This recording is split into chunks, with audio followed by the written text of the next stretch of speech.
Sir BRS party next parliament elections తర్వాత కేంద్రంలో మంత్రులు చేస్తామని మీరు చెప్తా ఉన్నారు. మీరేమైనా ప్రధాని రేసులో ఉంటారా? 100% ఉంటే అవకాశం వస్తే ఎందుకుండానే అవకాశం వస్తే ఉండరు. ఎవరైనా నాకు అర్థం గమ్మత్తు నువ్వు నీకు అంత అమాయకున్నా అవకాశం రావాలనే కానీ ఎందుకుండవు నాకు అర్థం కాదు. I will be in the race. మా సురేష్ భాయ్ సాబ్ నవ్వుతున్నాడు. ఆయనే రేపు కేశవరావు వెళ్ళిపోయింది కాబట్టి రేపు మా parliamentary party leader Suresh Reddy గారు కాబోతారు. రేపు నేను లెటర్ ఇష్యూ చేస్తా ఉన్నా చైర్మన్కు. ఈ will be the main player in Delhi on behalf of BRS.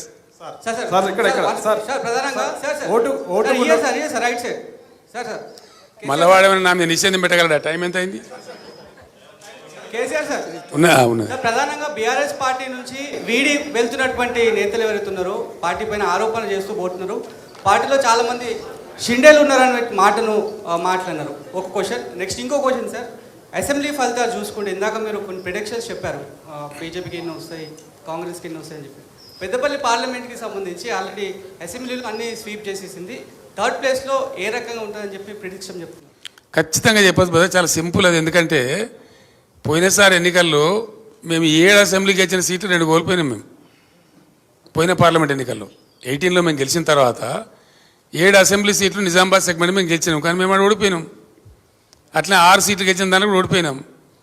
తారుమారు అయిపోతే అట్లా ఉండదు. ప్రజలు అభిప్రాయం అనేది మారుతుంది డెఫినెట్గా.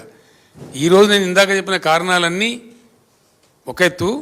రెండవది మాదిగ సామాజిక వర్గానికి మాకు టికెట్ ఇవ్వలేదని చెప్పి వాళ్ళు చాలా ఆగ్రహంగా ఉన్నారు. చాలా ఆగ్రహంగా పెద్దపల్లిలో వాళ్ళయ్యేల పంతం బట్టి ఓడించి చూపెడతామని చెప్పి పట్టుదలగా ఉన్నారు.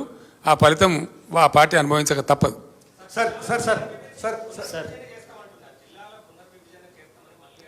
నేను ఒకటే మాట చెప్తా ఉన్నా, ఈ ప్రభుత్వానికి ఏం పని లేదు. పలిలేని మంగళి పిలితల కొరిగిండి అన్నట్టుగా అసలు చేయాల్సిన పని వదిలిపెట్టి అన్ని పనికి మాలిన పనులు వీళ్ళు ముందరేసుకుంటున్నారు. ఇండియా బాబు, ఒక్కొక్క జిల్లా చేస్తున్నప్పుడు నేను వట్టిగా చేయలేదండి. దాని మంచి చెడ్డలు, దాని పూర్వపరాలు, దాని గ్రోత్ ఆశించి ఛత్తీస్గఢ్లో అక్కడ చీఫ్ సెక్రటరీ గారితో మాట్లాడేది. ఎందుకంటే వాళ్ళు ఒక బస్తర్ జిల్లాను అనేక జిల్లాలు చేసిండ్రు.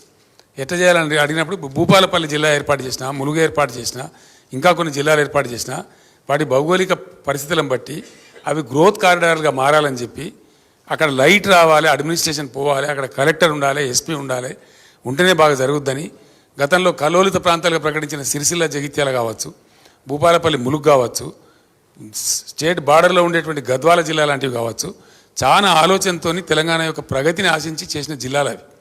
ప్రజలు చాలా హ్యాపీగా ఉన్నారు. ఇలా కొత్తగా ఏర్పడ్డ జిల్లాల ప్రజలు కూడా చాలా కోపంగా ఉన్నారు ప్రభుత్వం మీద.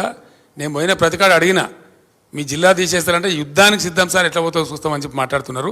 పార్లమెంట్ ఎన్నికల్లో ఈ కొత్త ఏవైతే జిల్లాలు తీసేస్తామని కాంగ్రెస్ చెప్పిందో ఆ దెబ్బ కూడా ఇప్పుడు కాంగ్రెస్కి పడబోతా ఉంది.